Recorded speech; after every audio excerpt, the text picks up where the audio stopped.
22 मार्च शुक्रवार का दिन है। आज पटना से छपे हिंदी के प्रमुख अखबारों की जो बड़ी सुर्खियां हैं, उनमें सबसे ऊपर अरविंद केजरीवाल जो दिल्ली के सीएम हैं, उनकी गिरफ्तारी की खबर है। इसके अलावा आरजेडी द्वारा सिंबल बांटने जाने की खबर भी प्रमुखता से ली गई है। हालांकि अभी महागठबंधन में सीट शेयरिंग की घोषणा नहीं की गई है। कांग्रेस के इस इल्जाम को भी अच्छी जगह दी गई है कि उसके खाते फ्रीज कर उसे आर्थिक रूप से कमजोर करने की कोशिश की जा रही है। सुप्रीम कोर्ट ने कहा है कि चुनाव आयुक्तों को जो नियुक्ति हुई है उस पर फिलहाल रोक लगाना संभव नहीं है। तो इससे संबंधित खबर को भी अच्छी कवरेज मिली है। और आज से आईपीएल की शुरुआत हो रही है। सभी अखबारों ने इस पर विशेष पन्ने दिए हैं। आइए देखते हैं कि अरविंद केजरीवाल की जो गिरफ्तारी हुई उस पर अलग अलग अखबारों ने क्या सुर्खी लगाई। हिंदुस्तान ने स्ट्रेट हेडलाइन लगाई है, अरविंद केजरीवाल गिरफ्तार। जबकि प्रभात खबर ने लिखा है, दिल्ली के सीएम अरविंद केजरीवाल को मनी लॉन्ड्रिंग केस में ईडी ने गिरफ्तार किया। और जागरण की सुर्खी है, दिल्ली के सीएम केजरीवाल गिरफ्तार। भास्कर ने अपनी हेडिंग में थोड़ा अलग तरीका अपनाने की कोशिश की है और लिखा है, अब खास आदमी अंदर। खास आदमी का मुराद यहाँ मतलब है अरविंद केजरीवाल। और इसके बारे में विशेष जानकारी क्या है अखबारों में, ये हम इसकी चर्चा करते हैं। दरअसल ये गिरफ्तारी हुई है ईडी के द्वारा। ईडी यानी इन्फोर्समेंट डायरेक्टरेट जो है, और ये जो काफ़ी आजकल इसकी चर्चा होती है और ये भी कहा जाता है कि विपक्ष के नेताओं को ईडी द्वारा जो है टारगेट किया जाता है। ये आबकारी से माने एक्साइज पॉलिसी से जुड़ा हुआ मामला है। और इसमें मनी लॉन्ड्रिंग के मामले में पहले जो है अरविंद केजरीवाल के एक और मंत्री सिसोदिया साहब भी अंदर जा चुके हैं, जेल जा चुके हैं। और ये गिरफ्तारी तब हुई जब दिन में दिल्ली हाईकोर्ट ने गिरफ्तारी से राहत देने से इनकार कर दिया और रात होते होते करीब 9 बजे के आसपास उन्हें जेल भेज दिया गया गिरफ्तार करके। अब ये अखबारों में इस पर चर्चा है कि क्या वो जेल से सरकार चलाएंगे, क्योंकि उन्होंने इस्तीफा दिया नहीं मुख्यमंत्री पद से, किसी नए मुख्यमंत्री का नाम भी सामने नहीं आया है। तो ये एक रोचक बात है जिस पर आजकल में कुछ विशेष जानकारी मिल जाएगी। अब आते हैं चुनाव की खबर के ऊपर। आरजेडी ने कल 4 लोकसभा सीटों से अपने उम्मीदवारों की घोषणा कर दी, उन्हें अपना सिंबल दे दिया। हालांकि कांग्रेस के बारे में कहा जाता है कि उस पार्टी में इसको लेकर कोई नाराजगी है, क्योंकि अभी तक सीट शेयरिंग की घोषणा हुई नहीं और उससे पहले सिंबल बांटे जाने लगा। तो आइए देखते हैं कि अखबारों के अनुसार किसको किस जगह से सिंबल मिला है। गया से कुमार सर्वजीत को सिंबल दिया गया है आरजेडी का। वो मंत्री भी रह चुके हैं, कृषि मंत्री रहे, पर्यटन मंत्री रहे उससे पहले, और बोध गया से विधायक हैं आरजेडी के।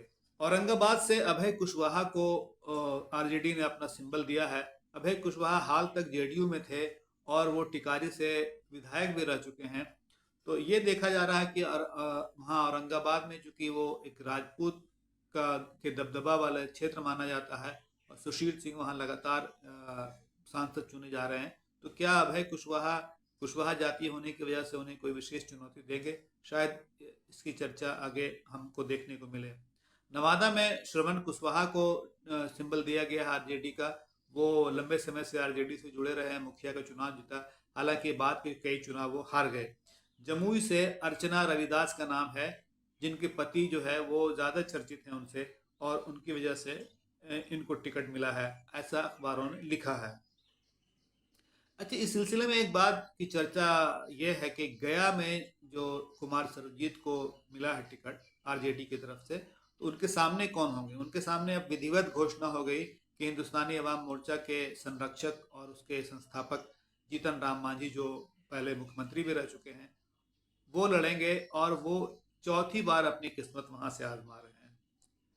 इसी बीच पशुपति पारस के बारे में भी खबर आई है कि उन्होंने अपने एक्स हैंडल से मोदी परिवार का जो टैग था उसे हटा दिया है। इससे ये समझा जा रहा है कि पहले तो उन्होंने मंत्री पद से इस्तीफा दिया और अब जो है उन्होंने मोदी से भी दूरी बनाने की घोषणा की। एक तरह से वो क्या करेंगे, महागठबंधन में जाएंगे या नहीं जाएंगे, या स्वतंत्र रूप से लड़ेंगे, इसकी चर्चा अभी अखबारों में नहीं है।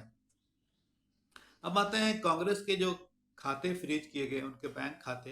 कांग्रेस का कहना है कि इसकी वजह से चुनाव लड़ने में उसे परेशानी हो रही है, और दरअसल ये भाजपा की नीति है, ये ऐसा उनका आरोप है कि उसको आर्थिक रूप से पंगु किया जाए ताकि वो चुनाव लड़ने में परेशानी महसूस करे। और इस बात को बताने के लिए सोनिया गांधी, राहुल गांधी और कांग्रेस अध्यक्ष मल्लिकार्जुन खड़गे ने एक साथ प्रेस कॉन्फ्रेंस की। मतलब ये वो जताना चाह रहे थे कि ये कितनी बड़ी समस्या है उनके लिए, है कितनी बड़ी चुनौती उनके लिए है। जबकि बीजेपी का कहना है कि कांग्रेस चूंकि हारने वाली है और हताशा में इस तरह का बयान दे रही है वो।